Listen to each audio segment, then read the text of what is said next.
Hello, and welcome to a brand new series, one that will hopefully transcend all of space and time, and be forever remembered in the hearts of those who watch it. This isn't Akira, so that's not going to happen. Greetings, salutations, shalom, X-Files, intro. I learned from my mistakes. Didn't get Monster this time. I got Mother, an infinitely better brand of energy drink. And I got Frosty Berry, which is infinitely better tasting than stale-ass fucking Boomer Juice that I scoffed down for no fucking reason and then really got sick off it. Why am I still fucking drinking this? Did I not learn my lesson last time? I mean, to be fair, if I drank all this, I'd probably get sick off it too. But it's a prop. So I'm going to hold on to it. What happened to the book? What happened to the book? I didn't do that to you. This is some witchcraft. Speaking of, salutations everybody, and welcome to my autism. You're not allowed to leave here. I've left the keys underneath a brick that is of infinite weight. No man can hope to escape this building. There is a window, but please don't break it. I know how desperate you are to get back to your families and get away from my mad ramblings about a fucking franchise about magic and nonsense and children. And a lot of dying, actually. A lot of dying. This is going to be a fun ride. So if you can't tell, either from the title or from however I've fucking set this up, I'm not from me from the future. I don't know how to plan these things ahead of time. I have no idea. I've decided to split the series into movies, books, and games, and then anything left over as extras, which can be done later. But like the primary goal will be the movies, the books, and the games, of which there are 8 movies, 7 books, and way too many fucking games to count. Throughout this journey, you may find yourself upset, perhaps, by some of the opinions I have, or maybe you think I'm incorrect about a few things. Well, before we start, I'm just going to let you in on a few little secrets and a few little tips and tricks that I learned also going through this series that isn't finished yet as of recording. First of all, I don't fucking care about your opinions. Most of what I will be saying is, of course, subjective and my opinion, and therefore it is not governed by how you form your opinions. One of the main rules of how I am judging these products is I am not judging them in relation to anything. I'm not comparing the movies to the books. I'm not comparing the games to the books. I'm not comparing the books to anything in between. I'm not going to compare a podcast to a fucking picture that I found in my photograph album. Look at this photograph. I consider the connection of the movies to the books to be irrelevant because a movie's enjoyment is much different to a book. A book can get away with not explaining every detail of a scene or the appearance of an individual because you can fill in the rest because it's your imagination, your mind theater, whatever you want to refer to it as. Your imagination is the director, the dictator. Well, it is that too, actually. Your imagination is your own director, therefore the books can get away with certain things that movies can't. Movies have to show things, movies have to say certain things, they have to demonstrate things, they have to follow their own rules, whereas books have their own entirely. So I don't find it fair to compare the two, no matter how connected they are, especially if I am reviewing solely based on enjoyment, in which case it doesn't matter. It doesn't matter if the Goblet of Fire book is good because the movie sucks. Philosopher's Stone is probably going to be one of the longest segments of the whole thing, along with Deathly Hallows Part 1 and 2, mostly because the reasonings being that Philosopher's Stone is incredible and a mastercraft of cinema. Meanwhile, Deathly Hallows is just a lot to unpack because of the two-parter and also because of a lot of fucking mistakes that were made along in that godforsaken production. I forgot, hang on. There has been an upgrade to the outfit, which is not many actually. I got my little Harry Potter watch over here. This thing's actually meant for like 5-year-olds. It's meant to teach them how to read analog clocks because it's got the It's got the outer wheel thing with all the minutes and shit on it. Yeah, this is meant for kids, but it's Harry Potter branded, so I just bought it. You can see how much brain rot I have. This is a Hufflepuff bracelet because I'm gay. This is a Deathly Hallows necklace because I'm gay. This is a face mask that my friend actually bought for me. It's covered in like little tiny chibi Harry Potters and Hagrids and the Golden Trio and Dumbledore and such. It's Philosopher's Stone specifically. I wanted to point that. Oh man, we're getting ahead of ourselves. Oh yeah. So actually, I'm saying this because I find it a bit funny, and it kind of illustrates the kind of aesthetic I'm heading for anyway. But well, fuck it. So when my boyfriend saw the initial video, I call it part 0, the prologue. When he saw that video of me talking about how I'm gonna be doing this, he looked at what I was wearing in that video, and he said I forgot exactly what, but he said something along the lines of, so like your aesthetic is mysterious crackhead, and I was like, yeah, sure, like yeah. Yeah, fuck it. That sounds fun, actually. From Potterhead, you're only one word away from being crackhead. Hey, maybe that's why I did this all along. It totally wasn't, like, me throwing together, like, what I was wearing at the time. A robe and some sunnies. For no reason. Nah, nothing to do with it. So, as stated, this will be the movie part. This will be the movie video. I'll get around to the other parts whenever the fuck. Why did I say that? It doesn't matter. You're gonna see the fucking videos when they're done. Here's the thing. I needed a refresher on Philosopher's Stone in order to accurately review it. I don't really think I need a refresher on the other movies, but I will skim them lightly, like intermittently. So like, but Philosopher's Stone, I just basically rewatched it, and for Deathly Hallows, I'm gonna have to do that too to accurately get my thoughts together. I've seen all the others enough times to know what I feel about them. My fucking hands are getting itchy. It's not hot or anything. It's actually cold. We're like entering winter right now, so like I'm not uncomfortable in this getup, but I mean it is a bit stuffy. I won't lie, but I'm not taking it off because it's too funny. If you've noticed, I've put more decorations around. As you can see over there, these books were lying down before, now they're up. That's nice, so you can read them, although you still can't read them. I really like the shiny copy of Deathly Hallows there, the really shiny copy. That tickles my pickle. We've got the Hogwarts Express here. I don't know why I'm explaining this. I just find it amusing. It lets me show off like all the shit I've collected over the years. If I see anything, like I don't have to bring up the. I looked at the wrong fucking list, so I guess I do need the watch for kids. We got a little snow globe over here for little Harry and Hedwig. We have a little Newt Scamander. We have a really rare Luna Lovegood rock candy figure that it took me fucking forever to hunt down, actually. We've got the Night Bus. We've got the Elder Wand. We have a Ravenclaw scarf here. That's thanks to Hayden, by the way. Thank you, Hayden. You gave me a prop for my video. Like, Gryffindor and Slytherin are, like, really generic. Like, that should be another fucking video, shouldn't it? Gryffindor and Slytherin are really fucking generic. Like, everyone is either a Gryffindor or Slytherin.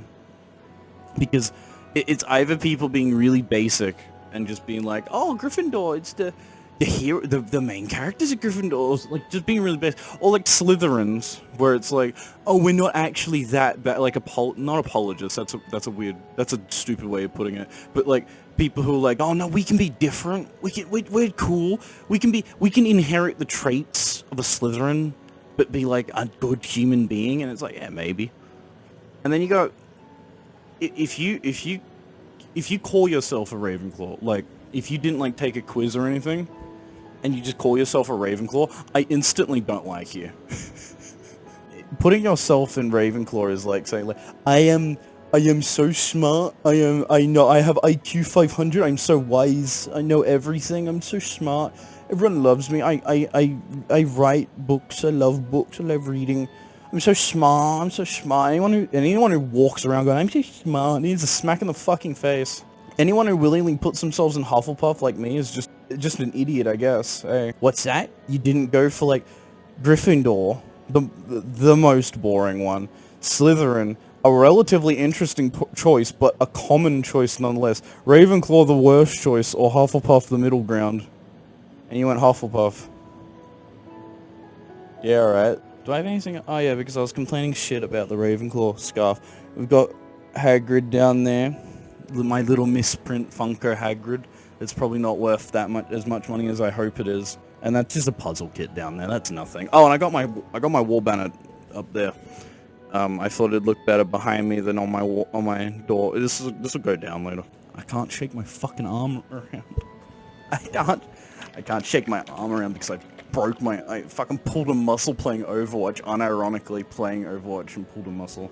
How fucking funny is that? Philosopher's Stone's gonna be probably one of the hardest ones for me to talk about because I have a lot to say about it. Whereas with all the other ones, like, they're not gonna be nowhere near as long. The only ones that are gonna come close are like the last 3 movies, and that's it. Our first introduction. No, I hate that. That's gay. Stop talking like that. Stop talking like it's a fucking script. It's not a script. You can talk however you want. Just talk like a crackhead. Doesn't matter. Right. I think the first scene is perfect. You've got Dumbledore, like, he just materializes, like, out of the mist and into reality. And that in itself is already magical. You're seeing, like, a big-ass, like, dude with a huge grey beard and a big pointy little hat and all robes and shit, and he just comes out of nowhere, and you're already thinking, it's like, oh, he must be a wizard. Like, you're already sussing out something magical afoot. And then he pulls out a fucking smoke lighter and starts stealing light from, like, street lamps and shit, adding them into this little fucking dinky lighter he's got. It just goes and it's like, I love the Deluminator. It is such a good magical item, because it's not like most media, most anime, mostly anime, most like shows and movies and shit that involve like any sort of like power scaling or powers or like, you know, like magic, essentially. They very rarely have just like a magical artifact that just does something really boring, but also really useful. The Deluminator is like pretty unique, because all it does is just turn off lights. Like that's well, I mean, that's not all it does, because Deathly Hallows is a thing. At first, like, it's just like, what's it do? It's a light switch. It's a remote control. It's a remote light switch that you can point at any light basically, and just go ping, and it's gone. And it's like that on paper doesn't sound that great, but then you see it happen, and like when you read it in Philosopher's Stone, like I just said, I wouldn't compare. But I'm talking about the Deluminator. Like, when you read how it's described in Philosopher's Stone, it's like, you know, like the grade wizard, the grade man in robes pulls out a device and then suddenly sucks up the light from nearby lampposts, and they get sucked in and just go inside little tiny into this lighter, and it's beautiful. And then you get to see it it's beautiful. It's a very simple piece of magic. It's a very simple artifact. Most of them, I think I got off my tangent earlier about anime. Most like artifacts of magic, they're either like really esoteric, like fucking, I don't know, like King Crimson like level esoteric is what I'm talking about. Like they just do some like weird or like reality altering, or like they're detrimental, or they're really powerful, or they're like a power boost, or like, you know what, like I can give it. Soul Eater does something unconventional with its artifacts, because it has Excalibur, and Excalibur and Soul Eater is Excalibur. Here we go! Excalibur! Excalibur! And he's a really, really fucking cool magical artifact, actually, because it's like, yeah, most powerful weapon in the world still, so it still runs on the trope of like, oh, it's just something immensely powerful, but like, you don't want to use Excalibur because he's really fucking annoying, and you don't want to talk to him, basically. No one wants him because he's so annoying, and everyone hates him. It's like, I love it when things are like balanced like that. The Deluminator isn't really balanced like that, because the Deluminator is just It is just really simple, but at the same time super effective. There's basically no downgrade. Now, no downsides to Deluminator other than, and you really can't argue this, other than all it does is turn off lights. And that's it. So that's your first introduction to the magic of this universe, and what you get is like something pretty unique, really pretty whimsical, and like super cool as well, and just like, oh, he steals light. And then the next piece of magic you immediately see is Minerva animagusing, I don't know if that's the term, turning back into a human from her animagus form, and it's like, oh, okay, we're rolling the ball on like what we're allowed to know about this universe and the magic limitations and such, although we're nowhere near it. They walk around for a bit. I think that, yeah, I remember, because Minerva's telling him, it's like, are we really gonna leave him? Something like that. I don't remember. What I wanted to talk about Philosopher's Stone is, and this is the reason this will take so long, Philosopher's Stone is without a doubt one of the best book-to-movie adaptations ever made. And I say that genuinely. Most adaptations, right, when you go from book to movie, or book to show, for example, like with Game of Thrones, nearly always, and nearly all the time, all the time, pretty much, they'll cut things. They'll cut things that they can't do, or they'll, like, alter things, or, like, rewrite them. Harry Potter, the movies do that too, but, like, they do it to a massive degree, because we'll get to that later. That does become a problem later. But Philosopher's Stone doesn't. So, like, Philosopher's Stone will take something from the book that can't, like, be translated into the movie, and instead of just cutting it out, or they will cut it out. Instead of just cutting it out, they will instead replace it with something that does the same job as whatever was cut out, unless it was useless, but that's very rare, and still conveys the same message that was in the book. So, for example, near the start of the book, when the Dursleys retreat to the lighthouse, and they stay there to hide from the owls that are delivering the letters, and Hagrid rocks up, and that we'll talk about that later. We need to talk about that later. In the books, when Hagrid arrives, I forget if in the books he turns, I think he gives Dudley pig ears and a snout as well as a tail. I think, but I'm pretty sure it's just a tail. But anyway, he does that. In the movie, he does that to Dudley. He runs upstairs to like sleep with Aunt Vernon and Aunt Petunia and Uncle Vernon, and then Hagrid and Harry just leave, like then and there that night. In the book, they stay the night. Hagrid gives Harry his coat to sleep under, because they gave him basically a sheet to sleep in the frozen dampness of the ocean, basically. The Dursleys did. Hagrid gives him his coat. They stay the night. They wait for a storm to pass. An owl arrives in the morning, delivers a newspaper. Harry learns about how to use wizard currency to pay the owl to get the newspaper. Well, he gets it first and then he pays it. It pecks him or something. I think Hagrid cooked some snags, like either that morning or the night before. My point is, they don't just leave immediately. And then they go, and I think he takes the bike, and then they go to Leaky Cauldron, and then they go to Diagon Alley, and then they do all that shit. And then in the movie, all that happens is Hagrid shows up, confronts the Dursleys, turns Dudley into a pig, and then fucks off and leaves. Which it's different, but it doesn't matter, because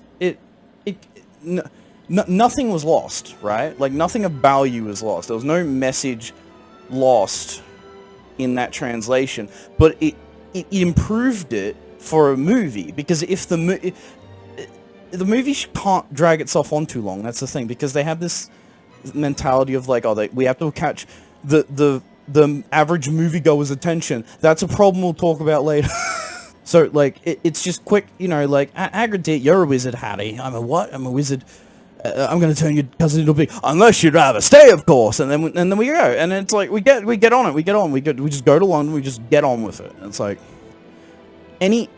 so the changes it makes either do that or they improve upon what the book did. For example, there's also the Midnight Duel, which is like an entire chapter of Philosopher's Stone, which is when Draco challenges Harry to a duel in like the dunny, and when neither of them have dueling knowledge, because year 2 is dueling, and for some reason Harry agrees, and then rocks up to the toilet, and it's Draco. From memory, Draco's not there. I think he told Snape. I think he told Snape that Harry would be there. I haven't read the book yet. I'm just doing the movie part. You gotta let me catch up on my fucking breath here for a second, right? I'll get around.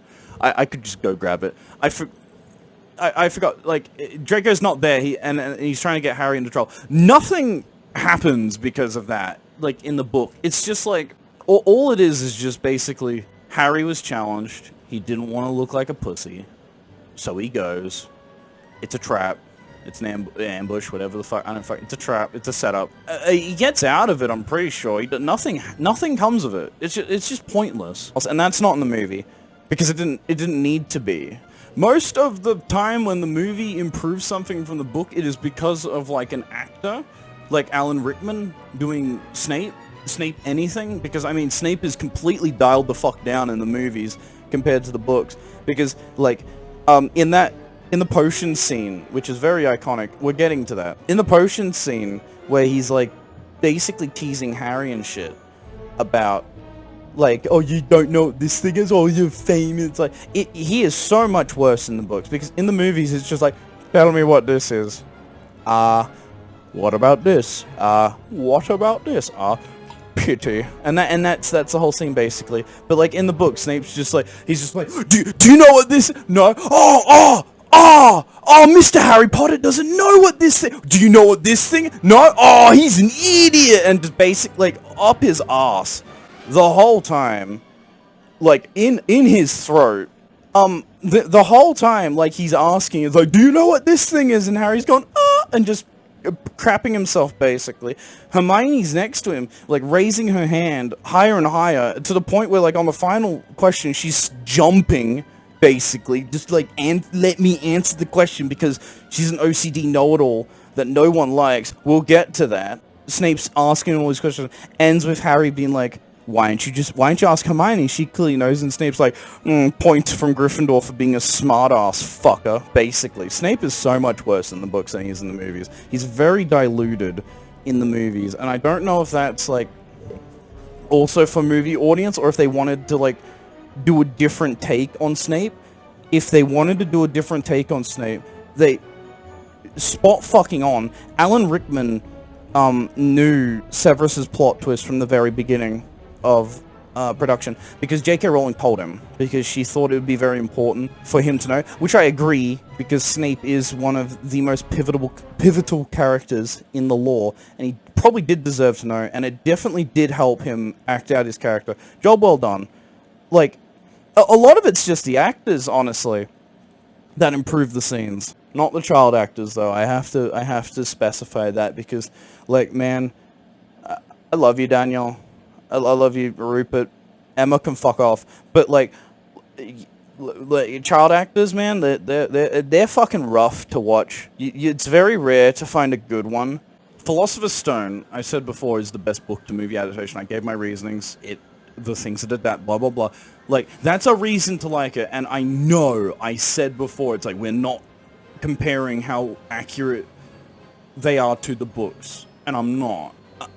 Because the Philosopher's Stone movie isn't that accurate to the books. Really, no, actually. There's, like, a lot of differences, but the reason I brought that point up is because the differences make it better. So it deserves points for that. It literally gets points for being an inaccurate adaptation. Isn't that fucked? And the reason I say Philosopher's Stone is my favorite movie in the franchise, nearly every single scene is either iconic or famous in some way. And when I say iconic, I don't mean like... I mean it in a different way. I don't know the proper word for it, so I'm just going to use the word iconic. And if you don't agree with me, fuck you, it's my video, I can do whatever I want. Iconic as in, if you've seen the movie once, you know what scene someone's talking about if they start vaguely describing it. memorable, I guess, would be a better word than iconic. But I like iconic as a descriptor. If you started like loosely describing the Ollivander wand scene, or Troll in the dungeon, or I shouldn't have said that, or Voldemort eating the unicorn, or the wizard chest scene, or the invisibility cloak bit, the mirror of Eris, the intro, like the lighthouse, like there's the zoo. I forgot about the zoo with the snake. Like I think I skipped over that actually on my rewatch. I don't know how. There are so many scenes that it's like if you've seen it once, and someone is like in the vague generality of being like do you know this scene? It's like you immediately know what they're talking about. And by famous, I do mean like also meme worthy. So we've got like Troll in the dungeon. Shouldn't have said that. I said that before. There's also another meme worthy moment is the bit where Seamus Finnegan is first introduced to like the screen, and his actor goes like, "Me dad's a muggle, mom's a witch, bit of a shock for him when he found out," and it's like that's a huge meme. Like the Philosopher's Stone is full of like it's. I was about to say it's the episode 3 of Harry Potter, but it can't be, because it is also an extremely high quality product. Fight me. Just because episode 3 is funny doesn't mean it's high quality. But anyway, there's another meme actually is Dumbledore giving the house points at the end of the movie so that Gryffindor wins. That's another meme. Like, so nearly every scene is either, oh yeah, I know that, or like or everyone knows it. Like nearly every scene, nearly in sequence too, actually. Oh yeah, also the soundtrack is fucking incredible, but like, no, actually, I was going to be like, you could say that for all the movies, it's like, you really can't. Like, Philosopher's Stone soundtrack is pretty fucking great, actually. Nearly every scene in Philosopher's Stone is either iconic or famous. So, alright, well, let's start from the beginning then. The introduction with Dumbledore and McGonagall and Hagrid, that's, like, no one forgets that. And it's like Petunia waking up Harry, and basically abusing him, and then Dudley like stomping downstairs, and so you meet all the Dursleys basically all at once, and you instantly from your first interaction you know exactly what these people are. Like, you know they're horrible pieces of fucking shit because of with Petunia, you know, like waking him up, and he's in living in the cupboard under the stairs. It's like, oh, okay, this woman is comfortable with just having this child live under the stairs. Like, and she's also, if you know, she's in the background where she's like stirring that pot. I think did that make it in the final cut? Was that deleted scene? I forget. She's stirring the pot of like, no, it's a deleted scene where she explains it. The dyeing the uniform so that she can send Harry to the shit school. Dudley's first interaction is literally abusing him by like stomping on the stairs, get the fuck up, and like annoying the shit out of him, and then shoving him back into his thing, like being an arsehole, and then Vernon like bullying him around. The second you see these people interacting with this child, you immediately know to fucking hate their guts. But I'm pretty sure after that they go to the zoo, yeah. And they're still going on, like, with Vernon, like, treating him like shit. It's like, you don't do anything stupid, cunt, or else you're not gonna get fed anymore, basically. Even that little bit is kind of, like, extremely memorable. They go to the zoo, they bang on the glass. They're still being horrible people, so you're just growing to hate these people, which you should, because the Dursleys are awful people, except Dudley after Deathly Hallows. Well, pretty much after Order of the Phoenix, actually, where Harry talks to the snake. Obviously iconic, obviously well known, obviously everyone knows what that is. And then Dudley knock him over and be like, "Oh, I can see the snake," and then making the glass disappear, falling in. And then he gets up and the glass is back. All that, like, everyone knows all that. Vernon dragging Harry back to the house by his hair, being like, "There's no such thing as magic." Like, everyone remembers that. The letters, like, the insanity that Vernon was driven to by the letters, like, and just to the state where he's like, "Fine day Sunday. There's no post on Sunday." No, sir, no post. Like, he just becomes a Tim Curry Villain, like, not villain, he just becomes Tim Curry, basically, like, in essence, and then that escalates, it basically becomes a comedy skit, and that escalates into where they get to the lighthouse. The entire lighthouse sequence is famous, and, like, one of the best moments in the whole movie. It is, I keep saying, I won't compare it to the book, but the comparison to the book has no bearing on the enjoyment and quality of the movie for the review purposes, but I will bring it up occasionally. Anyway, in the book, before they get to the lighthouse, like, Vernon goes through, like, I think, like, 3 or 4 other places. Like, I think they go to a family friend's place, and then they get the letters there, and then they go to, like, a motel, and then they get the letters there, and then they go somewhere else, and then they get the letters there. They keep going places, trying to avoid the letters, and they keep coming and coming, and then they go to the lighthouse. So when you're reading it, you're spending all this time, like, just... Well, it's not wasted, but, like, it's why I can't compare them. You're spending all this time just, like, dancing from place to place, basically, which works fine for a book, because it kind of builds up tension and anticipation, and it's also funny because it's like Vernon rocks up to, I think he rocks up to his sister's place, and it's like Vernon rocks up to his sister's place, there's now. He rocks up to his place, there's now. And it's like, that's funny, and it's like, that's fine to have in a book, but it'd be really boring and long-winded if it was in the movie. So instead, they have the insanity instead just happen in the house, where it just gets progressively worse and worse, and then they go to the lighthouse, and it's like, that's great. So the lighthouse scene starts off already, like, being pretty good, just by starting there, rather than going through the long list of shit first. And then, like, it gets good in, like, 6 seconds into the scene, where Hagrid shows up, knocks the fucking door down, sorry about that, picks it up, fix it, and Vernon's threatening him with a gun, then dry up Dursley, you great prune, and then shoots it through the roof. And then he goes up to Dudley, is like, oh, you're a fat baby, Harry. And he's like, I'm not Harry. No, the thin kid that has hand-me-down glasses and hand-me-down clothes and is sleeping in a sheet and looks like he needs 12 million sandwiches. That's Harry. And Hagrid goes, of course you are. Of course you are, Harry. Why did I think these people would treat you well? Hands him his cake, I think, first. Yeah, he hands him his cake, and then he lights the fire, and it's like... everything that happens in the lighthouse scene is perfect. It is famous. It is incredibly iconic. It's very memorable. It's very well known. Very great. I think I already talked earlier about, like, what happened. Like, they stay in the night and all that shit. Then he turns him into you're a wizard, Harry. That's a meme. Like, so many famous mentionings and quotes and such from this fucking film, man. This really is the episode 3 of Harry Potter. And they're going to the Leaky Cauldron, and it's not memorable yet, as leading up to that. But then they get inside. Tom's like, Hagrid, usual, I presume. No thanks, Tom. Just on Hogwarts business. Harry Potter, and then everyone in that pub instantly shits their dacks and is like, holy shit, is that the baby that killed Satan? And it's like, yes. Yes, I am. I am the baby that killed the Dark Prince, and they all start thanking him and congratulating. And Harry's freaked the fuck out. To Harry's perspective, like, as far as he knew, he was normal, and then suddenly it's like, oh, actually, you're a wizard. And then his worldview went like, oh, okay, I'm a normal wizard. Like, I'm just a dude that can do magic, and you're just here to take me to the magic school. Okay, that's fine.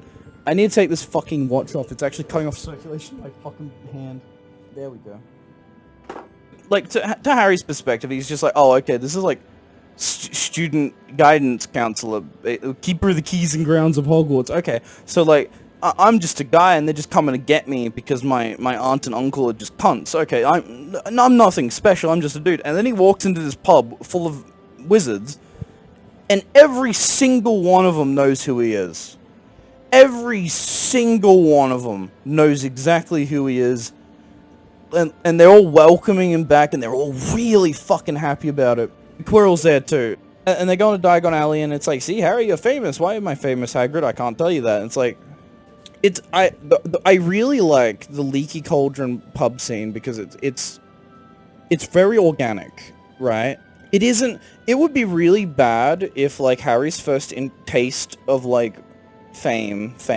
Well, it is fame, but his first taste of, like, recognition in the Wizarding world was at school. Like, if he spent all the time up until Hogwarts, reaches the sorting ceremony, and then Minerva goes, Harry Potter, and then everyone fucking shits themselves.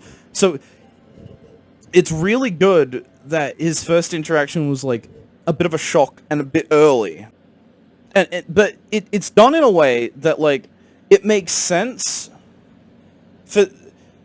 It makes sense for him to have been exposed to this earlier than probably should have.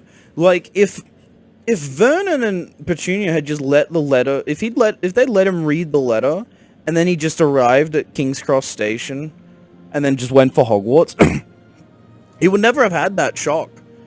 And I think it's really good that Hagrid had to go grab him and do that. We're still...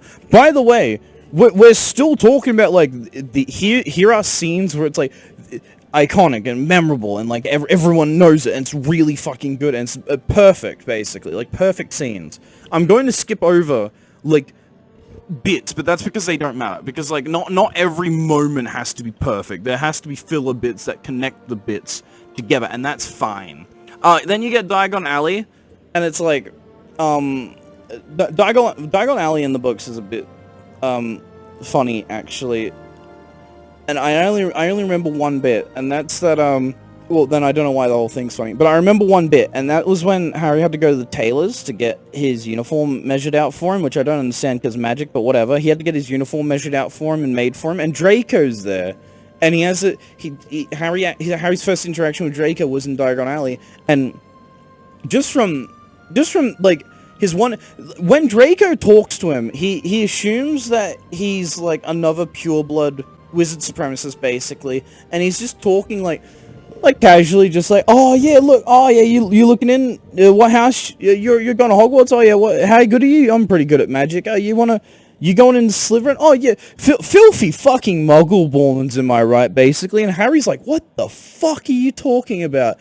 And I like that as an introduction to Draco. But the movie introduction of Draco is also fucking great, because it does the same thing, literally the same thing, except there's way less confusion, because when Harry meets him there, and then he meets him then, he's just like, what a strange fucking kid, he's talking about, like, what's a muggle-born? Like, what a strange fucking kid, I'm just gonna ignore that and move on, and then the next time he meets him, he's like, oh, I get it. Anyway, Diagon Alley in the movie is perfect, because the reason I brought up that bit in the book is because if you look in the background, the tailor shop is actually shown in Diagon Alley scene, so we technically don't miss out on much. It shows off the Nimbus. It shows off the Nimbus 2000, which becomes a plot point later. It is the movie's way of saying it's like, you need shit, you go to Diagon Alley. Yeah, the Diagon Alley scene is famous again, because, like, the little as it's, like, going through all the stores and shit, and looking at all the weird people, and look at all the weird things you can buy, look at, and it's sidling along the Nimbus, you know, and then Hagrid, I haven't any money. There's your money, Harry Centrelink, right over there. You'd think it's like, oh, that's where, like, the memorable... Look, I'm gonna keep calling it iconic because it's just easier for me to say. The little iconic bit where it's like, oh, it's Diagon Alley. It's like, it's really short, really good bit. But then it keeps going with Gringotts. Gringotts' introduction is fantastic as well, because you get to see the goblins and you get to see how they operate. You get to see how much they hate wizards too, actually, because Harry rocks up with Hagrid and they're just like, I'm sorry, is that the savior of your entire species? He's kind of a cunt, isn't he? Basically, that's how they treat him. And it's like, oh, okay, you learn, like, goblins don't like... Well, Hagrid also says, like, clever creatures, goblins, but not friendly. And it's like, no, they just hate you. They're just racist, basically. The little trip down into the vaults with the Vault 687. I'll never forget that series of numbers. Vault 713, I'll never forget that series of numbers, because the sequence is so fucking good. You go down into the underground bit, and it's Vault 687 is Harry's vault, and then he sees his parents' fortune, and it's like, didn't think your mom and dad would leave it nothing out, did you? And it's like, that bit's really iconic. And then Vault 713, taking the Philosopher's Stone, the door, big fucking door, with all these locks, There's like a little bag. And then Hagrid's like, I'm taking that. Don't tell anyone. And Harry's like, yeah, alright, I won't. And it doesn't stop. Oh yeah, I also want to point out, like, something the movies don't do that, like, I think is required to be done to do justice to Harry's character is, despite having an immense fortune, right? Like, with his parents' wealth that they probably accumulated from being, fucking famous, despite having more money than he needs, Harry pretty much never takes from his parents' money.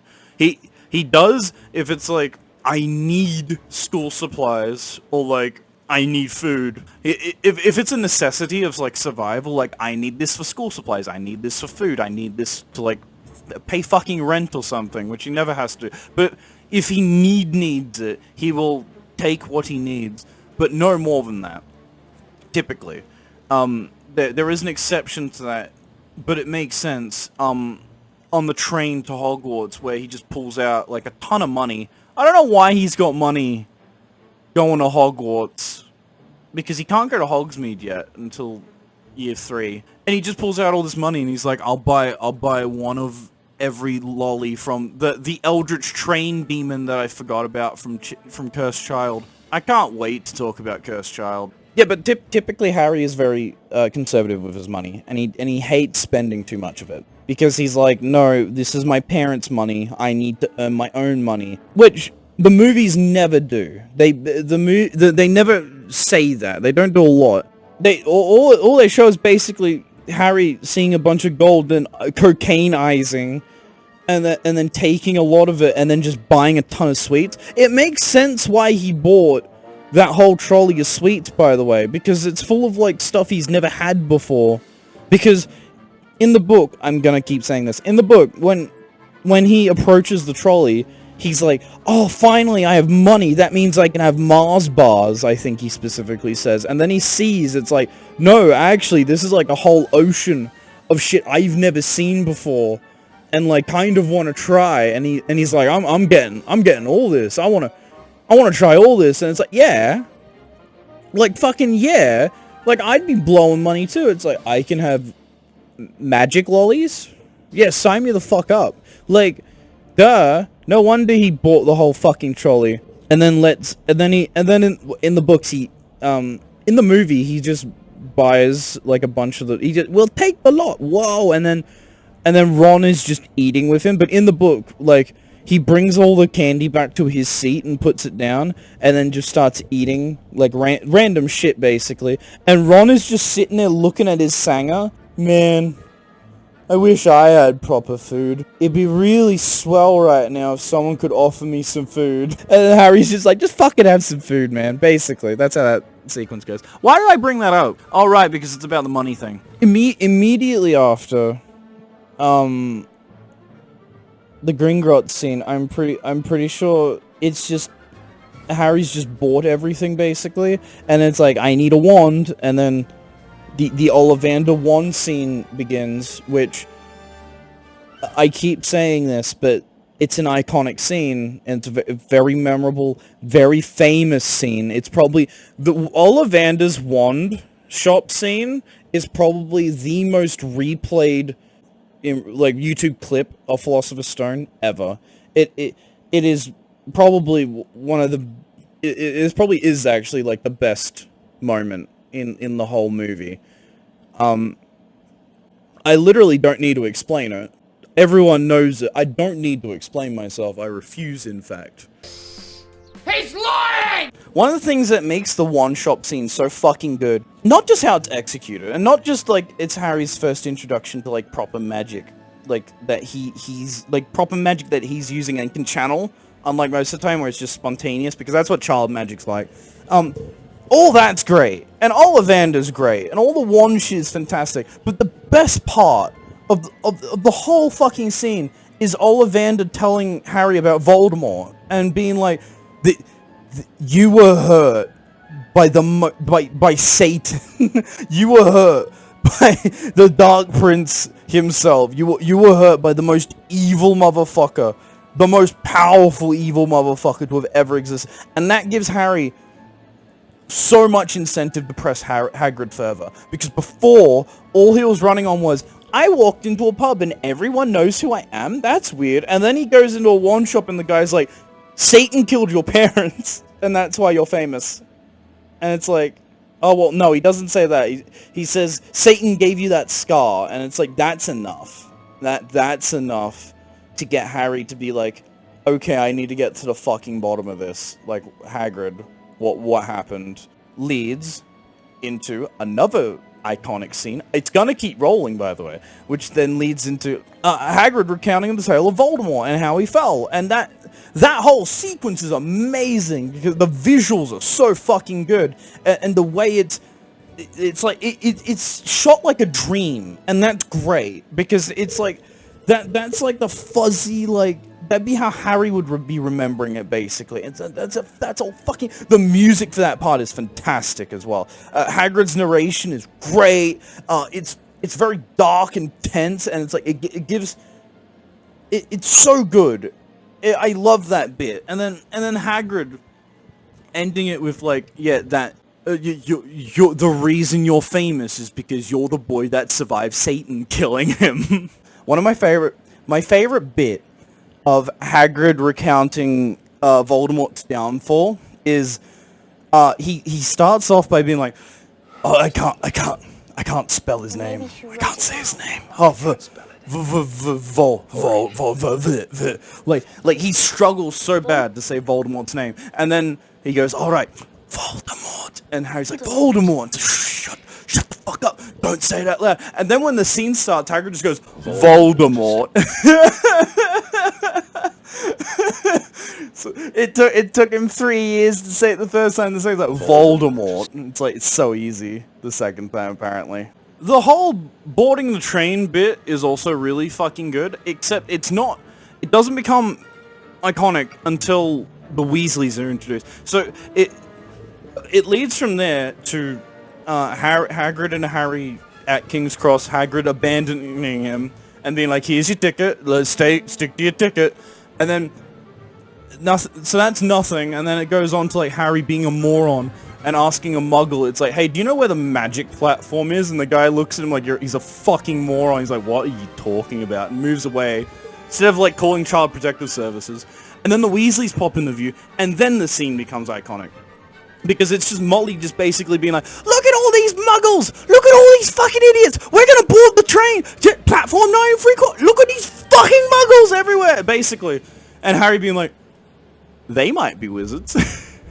Yeah, and then he follows them because he's got no other lead.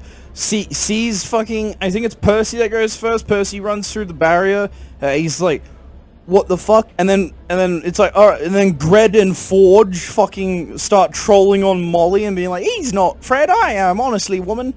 And then it's like, the first time you meet the Weasleys, well, not Percy. Percy gets shafted, like, his character's basically thrown out from the movies, but that's good though, because fuck Percy. But anyway, like, it's a perfect introduction to Fred and George. You immediately know they're like, you know what they are. They're like, oh, we're a bunch of mischievous little twins that like fucking with people constantly and just pulling pranks on everyone, smack talking it back, and it's like, that all great. And then, you get to meet Ron for the first time. You get to meet how nice Molly is. Molly is a fucking saint, by the way. And if anyone ever laid a hand on her, I would beat them red. But anyway, you get introduced to Molly.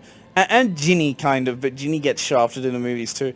Ron's just there. And it's like you walk straight at the wall between platforms 9 and 10. Best do a bit of a run-up if you're nervous. And then Harry makes the run.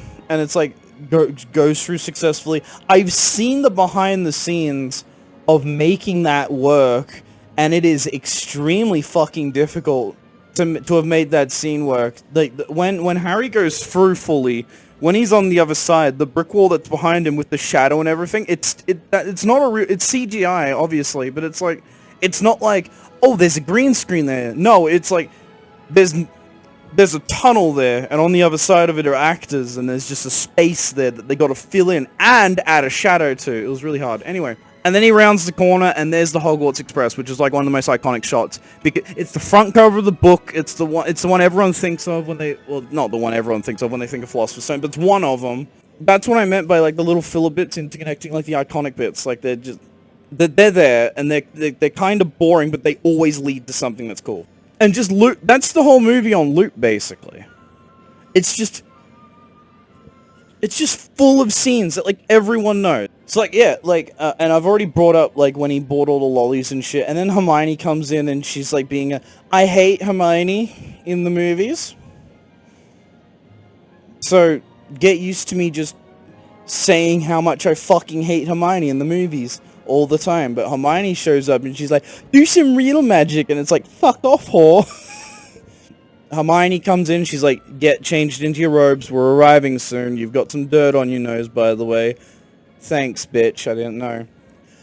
They get off the train, it's like, we're in a little interconnecty bit now. Well, it's still kind of, it's still holding your interest, so it kind of counts. You get off the train and Hagrid's there, and all the 7th years late, oh my god, it's a big man! They all get on the boat, cross the lake, and you see Hogwarts, and it's full.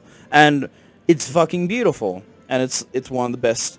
It's one of the best shots in the film. We're treated to McGonagall basically sorting all the first years and just being like, we will take you in here, you'll be sorted, it's a big thing, get ready for it. And then while it's got your attention, it's like, it does the thing that the book did ages ago and introduced Draco and be like, here is racist.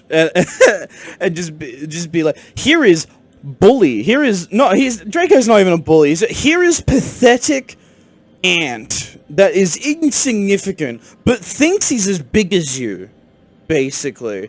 And then it's like, fuck off, Draco, go away. And it's like, alright, we're going to the sorting ceremony. Whole sorting ceremony is iconic, and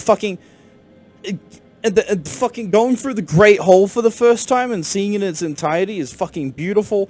And the iconic bit where Harry talks to the Sorting Hat and tries to convince it to get him out of Slytherin, because in certain situations the Hat will let you choose. He gets sorted into Gryffindor, it's a big roar, and everyone's all really happy. He gets sorted into the Gryffindor house. Dumbledore's very happy for him. Oh, I forgot to mention the bit before the sorting ceremony begins where Dumbledore's like, by the way, if you don't like living, just go to the 3rd floor, and everyone's like, yes, very tragic, yes, very tragic. And Harry's just looking at everyone like, what? This is normal? That's a meme. I'm gonna be sitting here for ages talking about Philosopher's Stone, aren't I? Oh my god. Percy explains that Snape is a potions teacher, but he really wants the Defense Against Dark Arts job, which is an important bit of information, actually. It's not really an iconic scene, until, like, 2 frames later, when Sir Nicholas pops his head out through the fucking table and he's like, hello, I'm a ghost, welcome to Gryffindor, and then all the ghosts float in. That bit makes that interconnecting bit also iconic. And then immediately after the ghosts are shown off, we get the Grand Staircase, which, again, is iconic. G'day, Editor here. So, upon doing some research, I actually found out that the staircases in the original Philosopher's Stone book do not, in fact, move. Nothing like in the movie, at least. Apparently, according to this one person on Quora, depending on how trustworthy you consider this fucking site to be, the changing stairways didn't physically move, they just led somewhere else different at times. The books describe no such central stairwell. What it does mention is stairways that change their destination occasionally. So what I'm hearing is that sometimes the entrances of the stairways just became non-Euclidean eldritch portals, basically, which would have been infinitely less interesting to portray in a movie, and frankly, I quite like the changing central staircase depicted in the Chris Columbus films.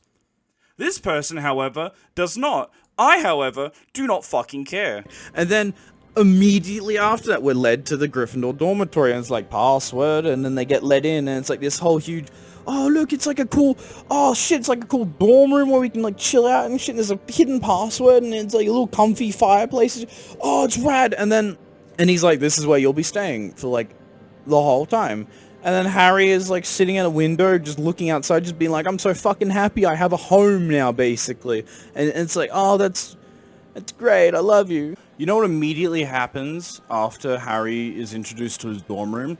It's, McGonagall's class. The bit where she leaps up from the desk and turns into human from her cat form, and she's like, "Oh, you two are a bit late. I should turn you into fucking watchers, and then maybe you'll make it on time." And it's like, we got lost. And I was like, "I'll turn you into a map, motherfucker." So like that bit's already like, oh, kind of got your attention. And then begins the potion class scene, which everyone knows because there's no foolish wand waving or silly incantations in this class.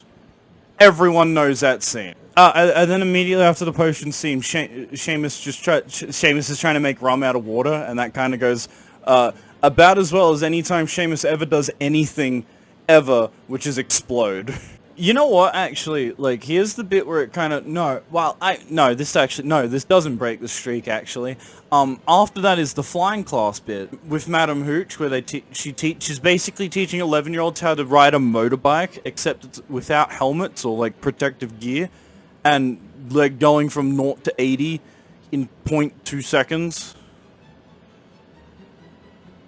There are better ways to teach a kid how to fly than just fucking baby birding them off the top of the research tower. Neville gets hurt. I forgot why. I can't remember if Quirrell was like trying to jinx Harry's broom or not.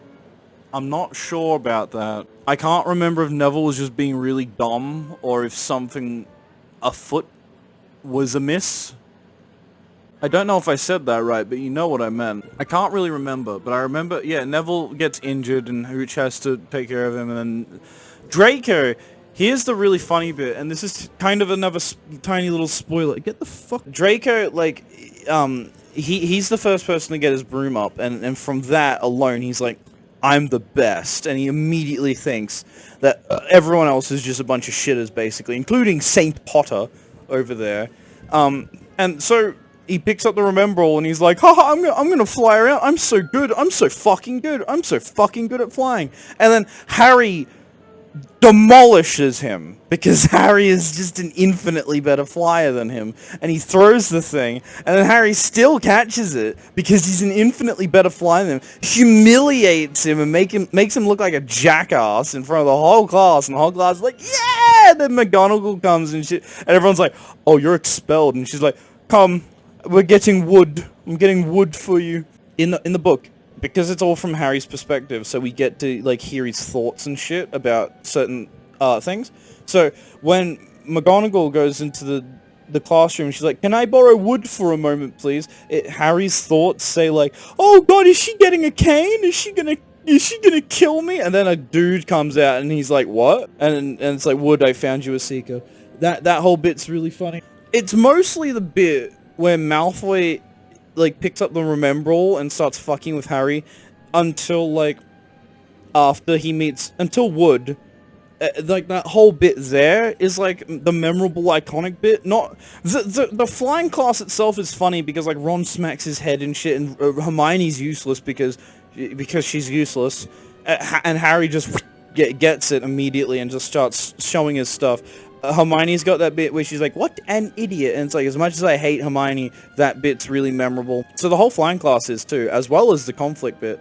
And then after that, it's Harry worrying about making a fool of himself because Fred and George scared him or whatever, and he's like, what if I'm bad? And Hermione's like, you're not bad, your dad was a seeker. And it's like, that's Harry developing a connection to his family in the past via feats he's able to do now, and it gives him motivation to be good at Quidditch, and it gives him motivation to not just, you know, give up and not participate and risk the failure. Instead, he wants to make his dad proud, and that's good. That's a good motivator, and I like it. It's natural. I'm not sure if it's immediately after that, but immediately after that then is the third floor corridor bit with Fluffy, and it's like, I don't have to say anything. It's like, yeah, that another memorable iconic bit where they get trapped in the third floor corridor because they're trying to hide from Filch because they don't want to get in trouble, so they go into the Fluffy room and meet Fluffy. The Fluffy does what Fluffy does, scares the shit out of them, and they're like, okay, I know that's there now, which is just basically setting up for the future of the book, future of the story, you know. It's just setting it up so it's like, okay, we know where to go next, basically. And it's like, who told you about Fluffy? That's later. The bit where Hermione's like, we could get killed or worse, expelled. That's a meme. The next scene is Quidditch explained by Wood, and that's one. Again, again, one of the best scenes in the movie is Wood explaining Quidditch, because it's like, oh yeah, here's a quaffle, this is nice and simple, this is really easy, it's basically a basketball. What are those? Oh, those, we call them cunt balls. they try and hurt us, and it's like, oh, but you catch the shiny gold one that is really fast and really hard to see, and if you catch it, we win. When Harry's holding the snitch and it flies off, Harry's able to keep his eye on it perfectly, but Wood immediately lose track of it. Wood doesn't know where the fuck it went. Like, it's just gone. In his perspective, even though, like, it just looks like it just goes up, and then up a bit more. Wood, it's like, it's here in front of Wood, and it goes, and Wood goes,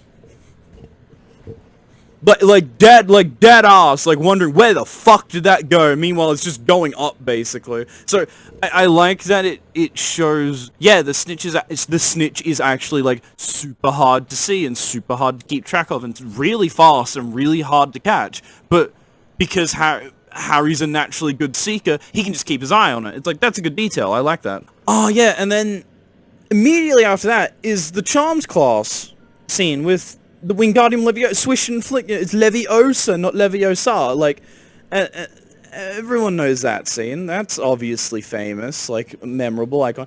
And then immediately after that, Ron's, like, making fun of her. She runs off crying to the girls' bathroom. They go to the Halloween feast, and then troll in the dungeon.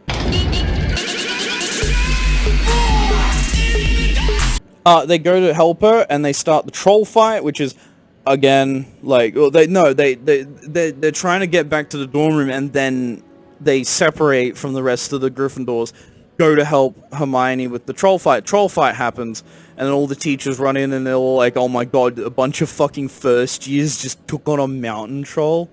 What the fuck? So obviously the troll fight is also iconic.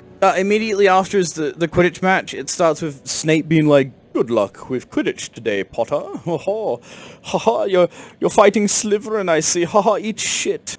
The whole Quidditch match is fucking very, very good, and I love it. I don't have anything else to say. It's a Quidditch match. It's the Quidditch match where Harry caught the snitch in his mouth, and it was his first game, and he won it. And he won it in one of the most unique ways you can win a Quidditch match, because he technically illegally caught it, because you're not... You need to catch it with a gloved hand because of the snitch's flesh memory, but he swallows it instead. And it's the first time you see, like, it's the first, I think the only time, you see a full-scale Quidditch game. You just see one, like, from start to finish, basically play out. Of course that's going to attract eyes, of course that's going to attract memory neurons. Everyone's going to remember that, because it's a fucking amazing match. Immediately after that, it's, it's the Golden Trio asking Hagrid about Fluffy, and he's like, who told you about Fluffy? Did you find Fluffy? Dumbledore asked me to. Yes, shouldn't have said that. I shouldn't have said that. I should not have said that. I shouldn't have said that. I shouldn't have said that. I shouldn't have said that. Do I need to say more? Like, iconic, memorable, famous, like, meme-worthy? Oh, there is a bit, by the way, where, like, in that, where it's like, I shouldn't have said that. In the middle of that, where, like, they're like, yeah, Snape was jinxing my broom, and then Hagrid's like, he doesn't say this, but he basically says, I trust Dumbledore, Dumbledore trusts Snape, which is what everyone says in the end.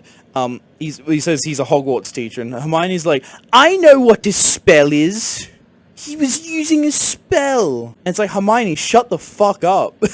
You're a first year. I don't give a shit. Shut the fuck up. The next scene is Ron and Harry playing wizard chess in the Great Hall with, and that bit is just basically to serve as a way of being like, here's a precursor to what is going to be later when we're getting the Philosopher's Stone, and Hermione's not going to be here for the holidays, basically. That's all that serves to be. And then the next scene is Harry unwrapping his invisibility cloak, which is another useful tool. With Dumbledore's note that says use it well and all that, they discover it's a cloak. They get Molly's shitty sweaters that no one likes, but everyone wears because nobody hates Molly. Fact.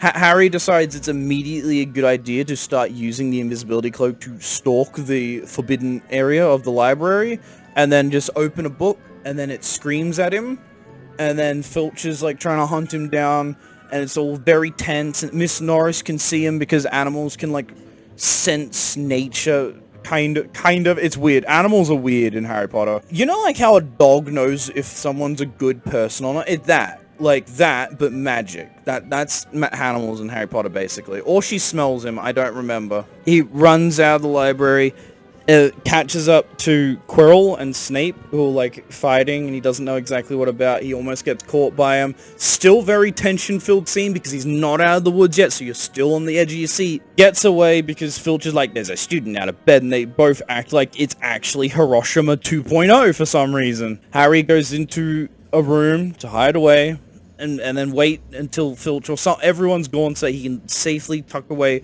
back to his bed. Finds the Mirror of Erised, which finds his parents, immediately freaks out, gets Ron. Ron's like, oh my god, I don't see your dead parents. I see me fucking winning. Like, and then the next scene after that is like, it's assumed that some time has passed. So like, but it transitions from there straight into Dumbledore explaining what the mirror does. So you're still paying attention.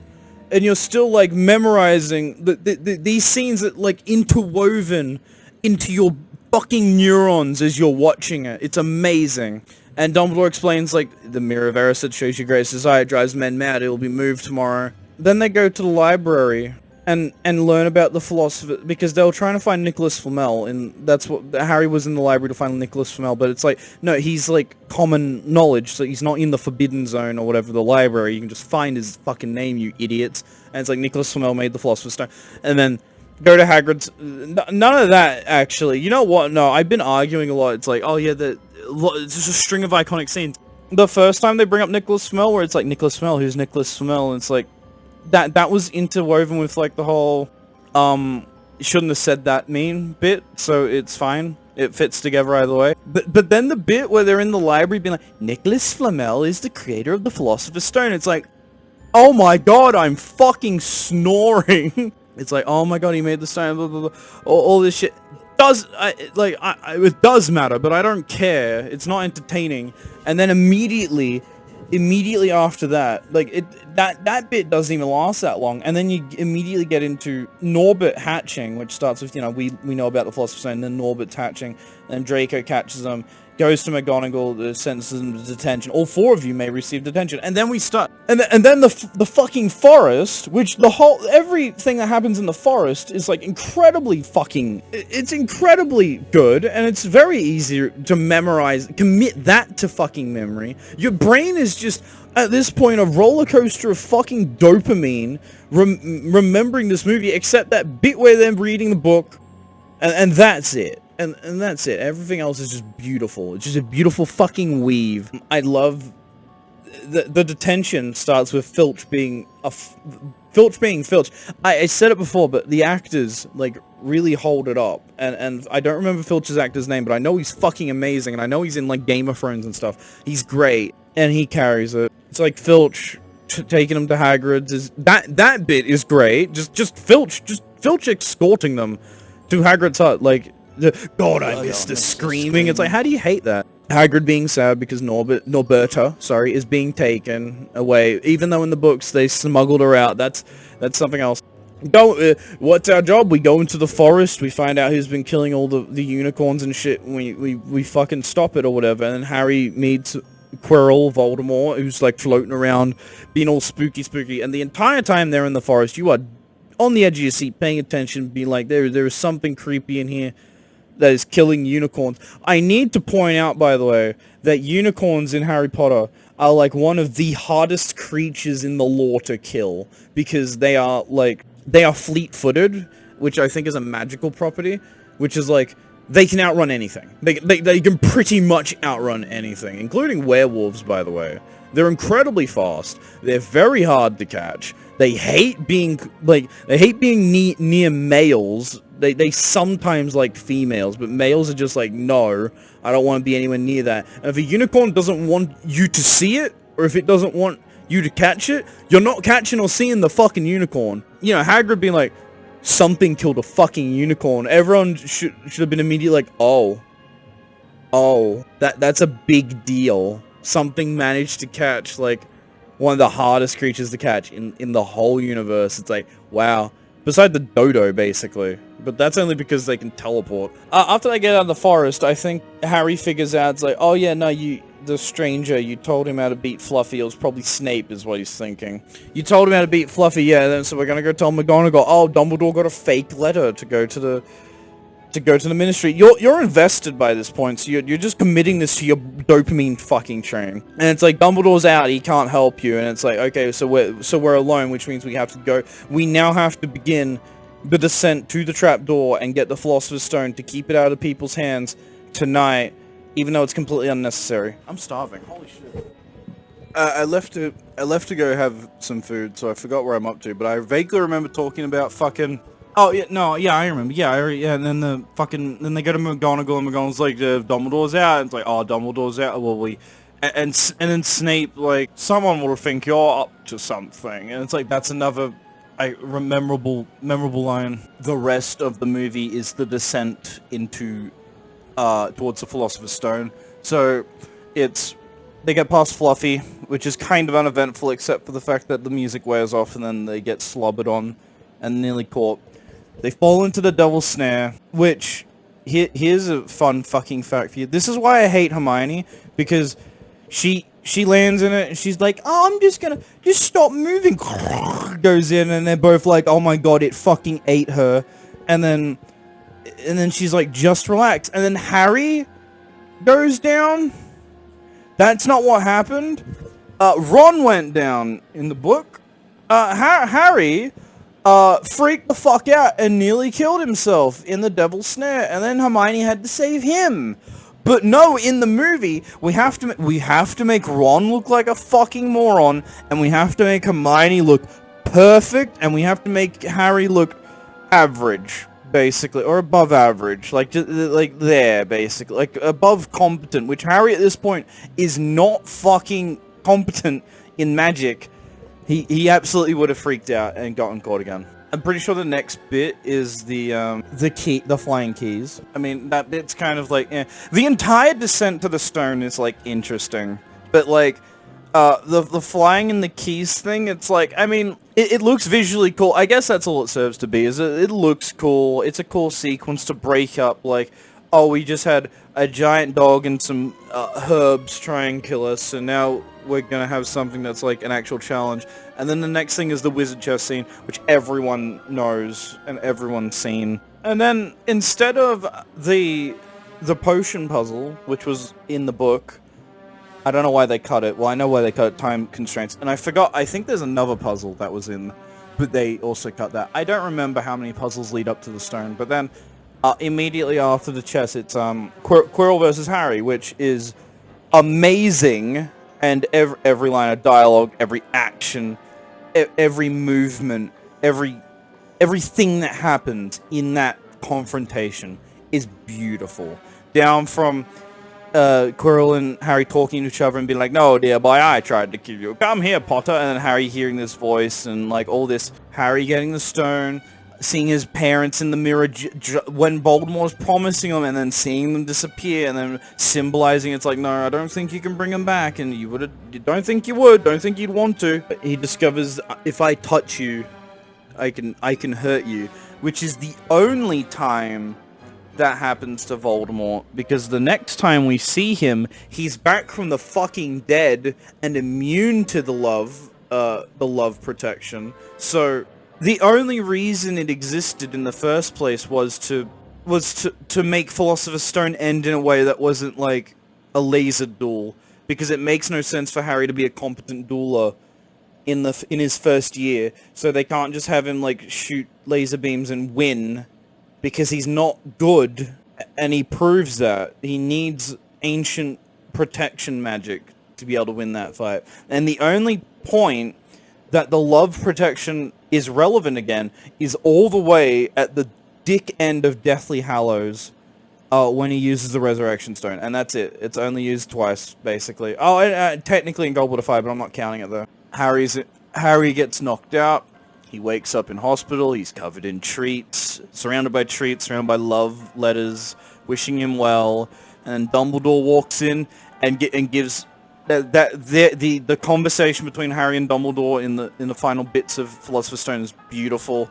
I love the way he talks to Harry. Richard Harris is a national fucking treasure. Why did you go? God, I miss you. Alas, earwax. And then the bullshit meme happens where he just gives Gryffindor the win by cheating, basically. Gryffindor wins the House Cup. It's like, woo, yeah. Everyone's happy, all that jazz. Fucking then they're boarding the train and Hagrid gives Harry his photo album of his parents, which Harry keeps with him the entire film franchise, which is surprising that they're that consistent. And then he says his last goodbye to Hogwarts, being like, "I'm not going home. I'm leaving home right now." And then Hagrid waves him off. This goes off into this train goes off into sunset. Credits roll. Movie done. So in the book, at the very start, when Hagrid goes to meet Harry in the lighthouse and then stays the night and then takes him to London, Hagrid doesn't just like take Harry from London to Diagon Alley, get all his school supplies, and then immediately put him on a train to Hogwarts. That's not what happens. He gets his school supplies, and then because he has to leave Harry with the Dursleys until school starts because school hasn't started yet. So Harry's living with the Dursleys while he's got all this magic equipment shit. And he's told, you're not allowed to do magic outside school, by the way, trace nonsense. Which isn't explained in the movies about the trace until fucking... until Order of the Phoenix, actually. I was about to say until Deathly Hallows when Moody directly says, it's like, you still got the trace on you, you're not 17 yet. It's like... Well, no, technically it's in Order of the Phoenix when they detected him using the Patronus charm. What happens, I might be remembering this wrong, he stays at the Dursleys until school starts. Shut up, computer. School day comes up, the Dursleys drive him to King's Cross station, and it's like, okay, what platform have you got aboard? And Harry's like, platform 9 3/4, and they're like, that literally doesn't exist. You're a fucking... Oh, alright, then bye! And they leave him there, being like, lol, see you at platform 9 3/4, idiot, that doesn't exist. And they just left him there, like, fully expecting, like, Harry to call and be like, can you come pick me up? The wizards lied to me, or something like that.